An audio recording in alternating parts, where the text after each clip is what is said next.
हो आबा हा तोंड हा सोडून दिला डॉक्टर बाबासाहेब आंबेडकरांचा जय भीम जय भीम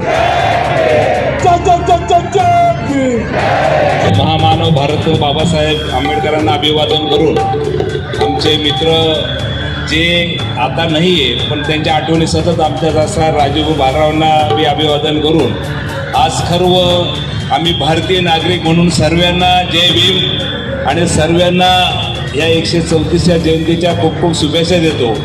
भालेराव प्रतिष्ठान मला वाटतं सामाजिक क्षेत्रात म्हणजे जयंतीच नाही ढोल ताशा असेल सकाळची मिरवणूक असेल त्या संदर्भात मला वाटतं समाज जनजागरण कसं करता येईल त्याच्यासाठी सतत प्रयत्न असतात। आमचे मित्र भालेराव जे असतील त्यांचं मनपूर्वक अभिनंदन करतो आणि खरं महामानव भारतरत्न बाबासाहेब आमच्या सर्वांच्या मनामध्ये आहेतच पण आता सर्वांच्या डोक्यामध्ये राहणं खूप गरजेचं आहे कारण मनात असणं आणि डोक्यात राहण्यात खूप फरक आहे आणि आमच्या डोक्यात असले तर 365 दिवस आमच्या डोक्यामध्ये राहिले पाहिजे आणि ते प्रत्येकाचे शेर झाले पाहिजे तर मला वाटतं जयंती बनवल्यासारखं होईल। महामानव भारतरत्न बाबासाहेब आंबेडकरांनी आमच्यासाठी आमच्या देशासाठी खूप काही केलेलं आहे मित्रांनो। त्यांच्या इतकं तर आमच्याकडून काहीच होणार नाही पण त्यांच्या नखाच्या पाय इतकं का होईना आम्ही आमच्या देशासाठी काही करू शकतो का आम्ही आमच्या समाजासाठी काही करू शकतो का मला वाटतं हे खूप महत्त्वाचं आहे। आज खरं बाबासाहेबाचा संघर्ष सर्वांनीच ऐकला असेल फक्त एक शाळेतला संघर्ष मी सांगतो कारण बरेच लहान लहान मुलं आहेत तिथे मुली आहेत आमच्या भगिनी ज्या वेळेला बाबासाहेब शाळेमध्ये जात असताना एका शिक्षकाने प्रश्न केला की बुवा अशी काय गोष्टी की तुम्हाला दिसते पण तुम्ही हात लावू शकत नाही। बऱ्याच विद्यार्थ्यांनी कोणी सांगितले हवा सूर्य चंद्र तारे पण ज्या वेळेला भारतरत्न बाबासाहेबांना विचारलं त्यावेळेला बाबासाहेब म्हटले की तो पाण्याचा माठ दिसतोय पण मी हात लावू शकत नाही। त्या वेळापासून संघर्ष बाबासाहेबांनी शाळेत जीवनापासून संघर्ष शिकले आणि मला वाटतं त्या संघर्षातून संविधान निर्माण झालं।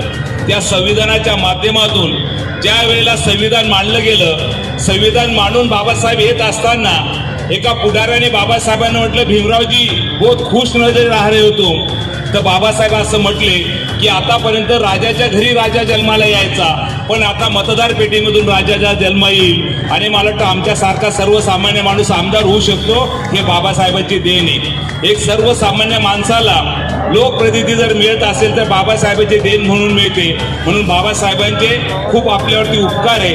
मला वाटतं आपण ते परत कसे फेडता येतील हे मला वाटतं आपण प्रयत्न करूया।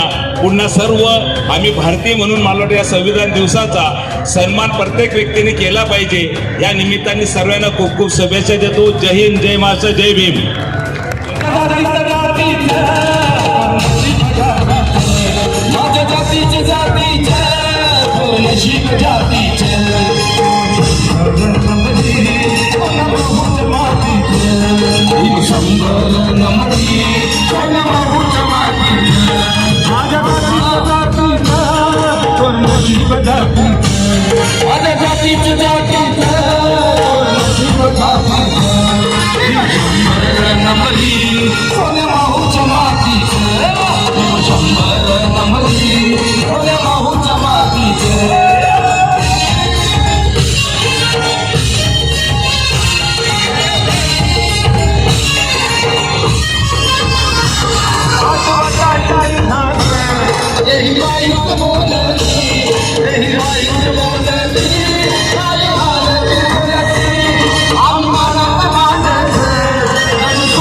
भीमाच्या हाती भीमा म्हणजे जाती बळा गया हाती शंभर नंबरी सोना भाऊच्या मातीचं भीम 100 नंबरी सोना भाऊच्या मातीचं 100 नंबरी सोना भाऊच्या मातीचं भीम 100 नंबरी सोना भाऊच्या मातीचं भीम 100 नंबरी सोना भाऊच्या मातीचं भीम 100 नंबरी सोना भाऊच्या मातीचं.